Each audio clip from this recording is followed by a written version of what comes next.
In this video, the Historic Ordnance series, I'm going to cover a really old mine, an obsolete mine, but it looks like this thing actually still is in service. The mine that you're looking at is the US-made M3 series metallic anti-personnel mine. Now there were three mines in this series, the M3, the M3A1, and the M3B1. These mines entered service starting in 1943, so over 80 years ago.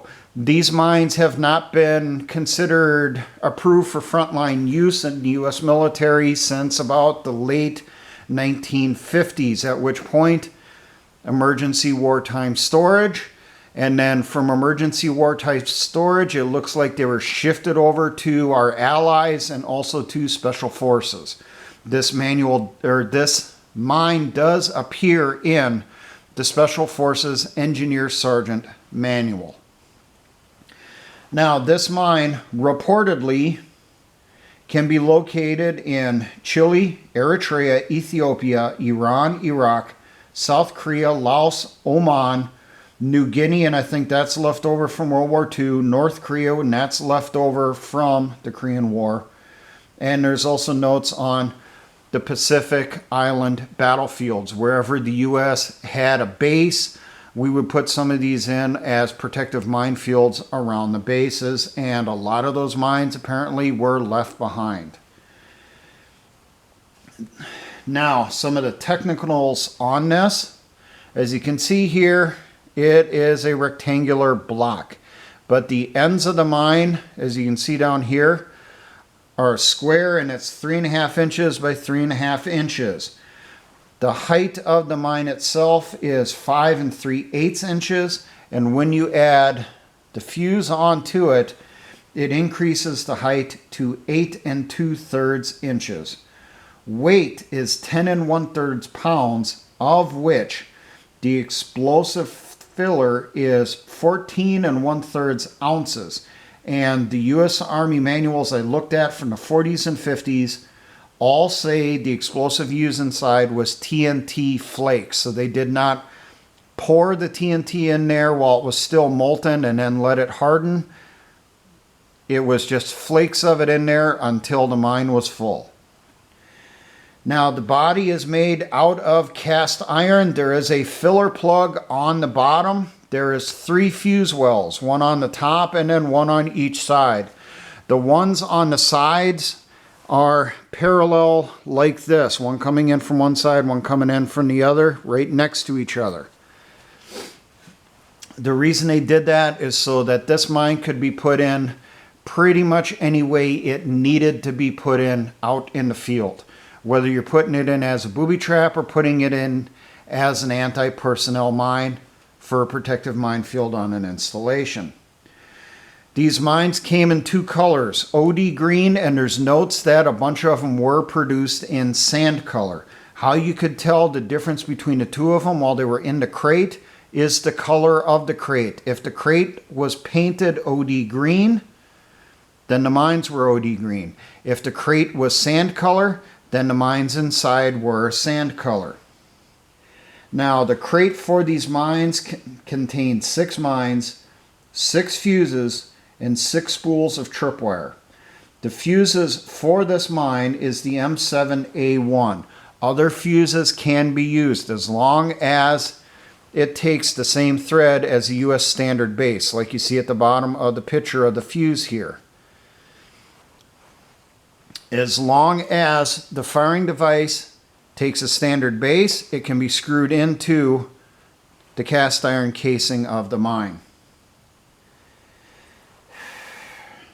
I am only going to cover the installation instructions for the M7A1 combination fuse. I am not going to cover for any of the other fuses that could be used with this mine. Now, this fuse, when it's put in pressure mode, takes only 8 to 20 pounds on the pressure prongs to set off the mine. When it is put in pull mode, it takes a pull of 3 to 10 pounds on the tripwire to pull out the release pin ring right here to pull that out of the front of the fuse to set off the mine. Casualty radius for this mine when it is in pull mode and it is located above ground is 9 to 10 meters. And there is a note that when it is buried, because it is in pressure mode, this radius is decreased dramatically. No distance was given. But we can figure, going off of other fragmentation type mines, that the wound radius is probably 2 to 5 meters, depending on depth of the mine in the ground. Now, the temp range on this, and there was two different sets of temp range, storage and emplacement. You know, it's in operation out in the field. I'm not going to cover storage, doesn't really matter. The temp range for out in the field is negative 40 degrees Fahrenheit to a max of 125 degrees Fahrenheit. This is because of the TNT filler inside. These mines can be stored at a higher temp than 125 degrees Fahrenheit. I think it was up around 160 degrees, but you're getting that high, it's getting extremely dangerous. Now, because these mines are so old, produced back in the 1940s, if anyone would ever come across any of these mines, still original, still in the crate, still live, I would not use them because the TNT inside will have degraded and they will be incredibly unstable. TNT separates over time, and with them being 80 years old, there's going to be a pool of pure nitroglycerin inside that cast iron casing. Bad juju then. Now, installation instructions for these mines for in tripwire mode. First, you're going to inspect the mine, the fuse, the standard base, and number 7 non-electric blasting cap. Make sure everything is serviceable. There are notes that on the fuse. You're going to check 2 pins. First, you're going to check the positive pin on top of the fuse here. Make sure you can slide it back and forth. Do not remove it. You'll see it right here attached to the lanyard. Just make sure you can slide it back and forth easily in there. If it binds, you cannot move it. The fuse has been tripped. Do not use it. Also check the locking safety pin, which is on the back side of the fuse opposite the release pin ring. You want to see if you can move that back and forth. Make sure there's not too much tension on it. If there is, the fuse has been tripped. Do not use that fuse. With the standard base, this thing right here, you want to make sure that the primer on it has not been set off. There is not a divot on it. And then general checks on the blasting cap. You want to make sure there's no major dents in it, no bends, and nothing is inside the blasting cap. If there is anything inside the blasting cap, what you do, you hold it open end, downward like this, and then palm to palm, try to dislodge the material from inside the blasting cap. Never, ever, ever, ever put a piece of metal or anything inside the blasting cap and try to pry out anything that you see inside.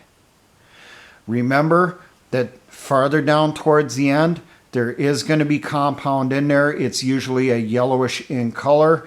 That's supposed to be in there. But if you see any other debris that does not look normal, try to dislodge it. Everything passes inspection. Pack everything up along with the crimpers and take everything to the area where the mine's going to be emplaced. At the preparation location for putting it into tripwire, it is highly recommended you attach this to a tree, a post, an anchor stake, and there's actual notes that the best place to locate one of these mines is actually in a tree up in the branches over a trail, because then the fragments are going to cover a much wider area inside that kill zone. But prep the area. Find a location a mine's going to be at. Put a stake in the ground, whatever you need to do. You're then going to prep the fuse. You're going to take the fuse body. You're going to screw on the standard base to the end of it here. Then you're going to take off the protective cap from the end of the standard base. You're going to attach on the non-electric blasting cap and crimp it to the standard base so it cannot be removed. At that point, you're going to attach the mine to the anchor if you have not done it already in the preparation phase. You are then going to screw in the fuse and make sure that the pull ring is facing the direction that your tripwires are going to run. You can attach up to 2 tripwires to that pull ring. Now the tripwires, if you can see the drawing here, we got the mine back here. You're supposed to put them in at roughly a 45-degree angle from the front face of the mine. Maximum length of the tripwires is up to 10 meters. Each of these tripwires is strung back from the anchor to the pole pin and tied in. And how this works, if someone comes through and they're off on the side, they will catch one of these tripwires, pull it, and then it will pull the pin out of the fuse, whichever side it goes to. That way you increase the amount of area covered by that mine.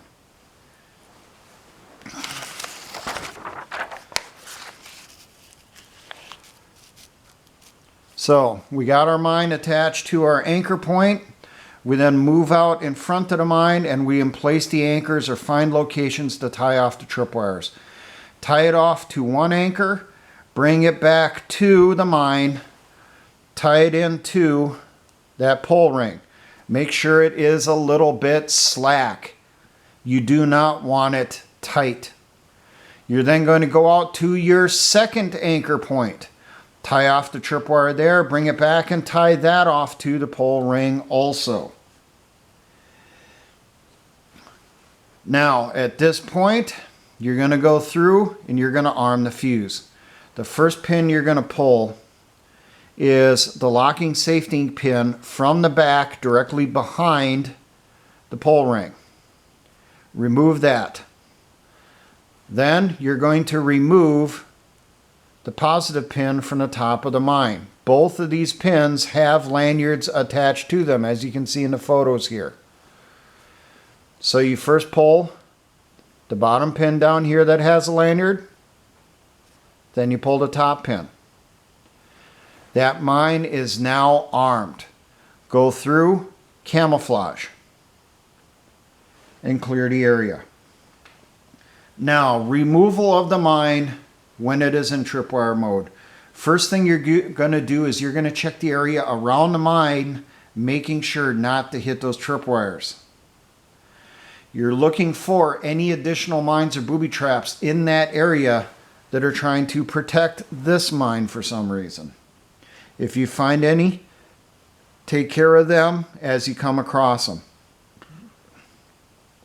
Then you're going to locate the mine, remove the camouflage. Carefully, you're going to check that mine for any anti-handling devices, any booby traps attached to it. If none are located, at that point, you are going to put the positive safety pin in the top of the fuse. Then you are going to follow those tripwires out to the anchor points. Verify that there are no other booby traps or mines tied in on the ends of those tripwires. After you've confirmed that it is clear on both legs of the tripwires, then you come back and you cut the tripwires from the pull ring. At that point, you are going to insert the locking safety pin onto the back of the fuse You are then going to unscrew the fuse from the mine, detach the mine from the stake. Then you're going to unscrew the fuse from the top of the mine.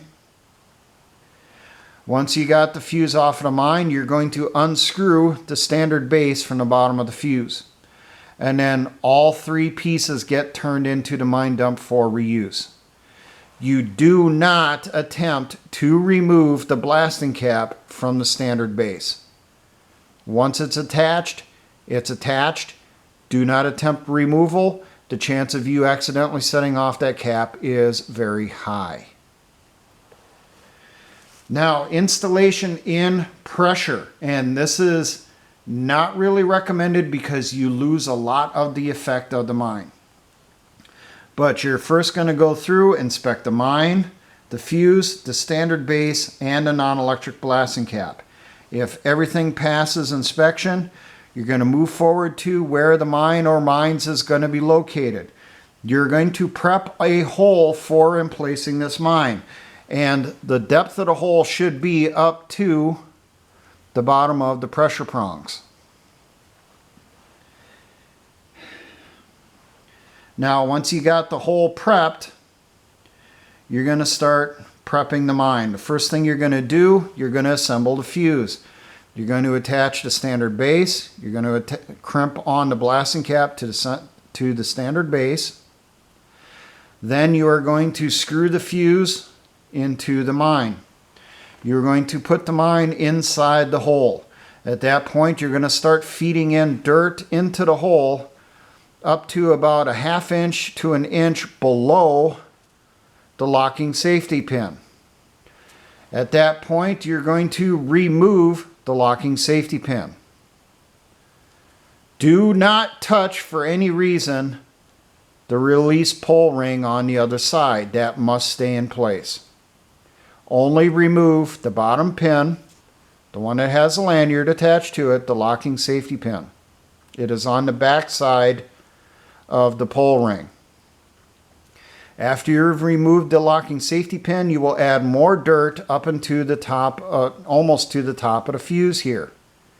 Then you're going to take the lanyard, the positive safety pin here, and you're going to carefully remove the positive safety pin. Once that pin is removed, add just a little bit more dirt up to the bottom of the pressure prongs here. Do not touch the pressure prongs for any reason, and camouflage the mine. Now for removal. Oh, I forgot to mention, when you are prepping the fuse for putting it into the mine here, there was a note that you should coat the outside of the fuse with a silicone-based grease to prevent water from getting inside the fuse. That's more of an issue apparently when the fuse is buried compared to when it's out in the open.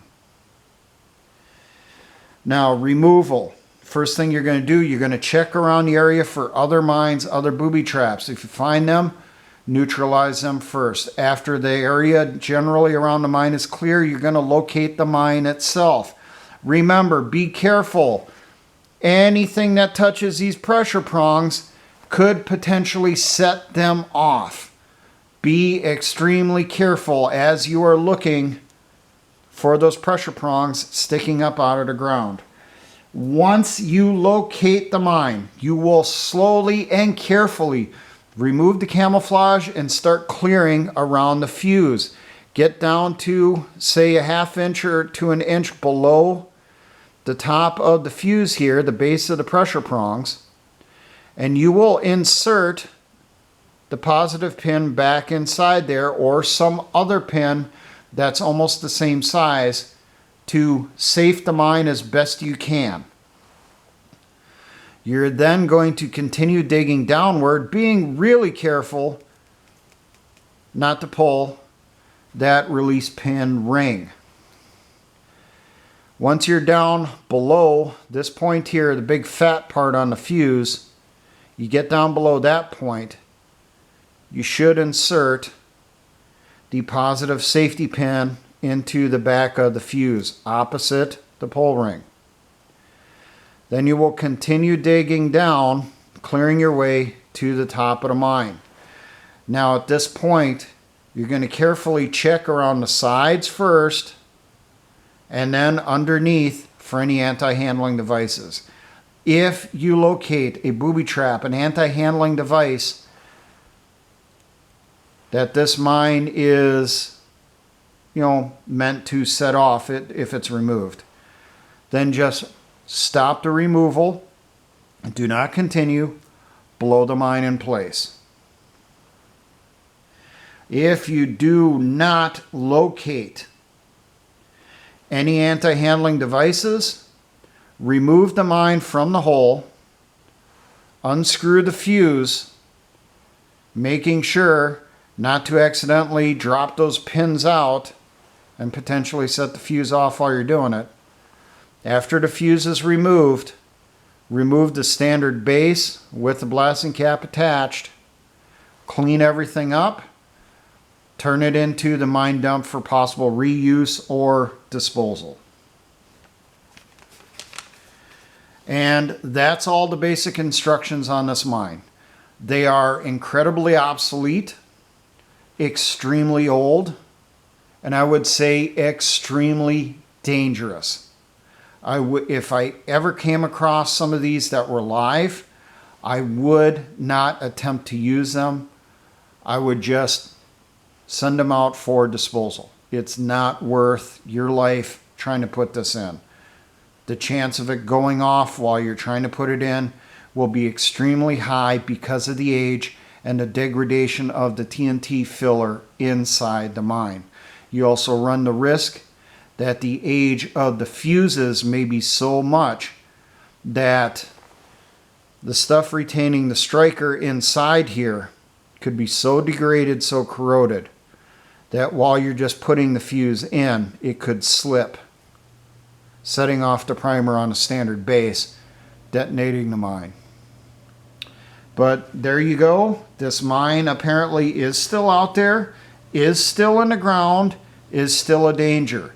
If I would ever come across any of these that are still in the ground in an old battlefield, an old protective minefield, I would not attempt removal. I would just destroy it in place. But you got the basic instructions on how these were placed in tripwire and in pressure using the M7A1 combination fuse. Now, for all my engineer brothers in the Patriot and militia movements, always remember, essay ons.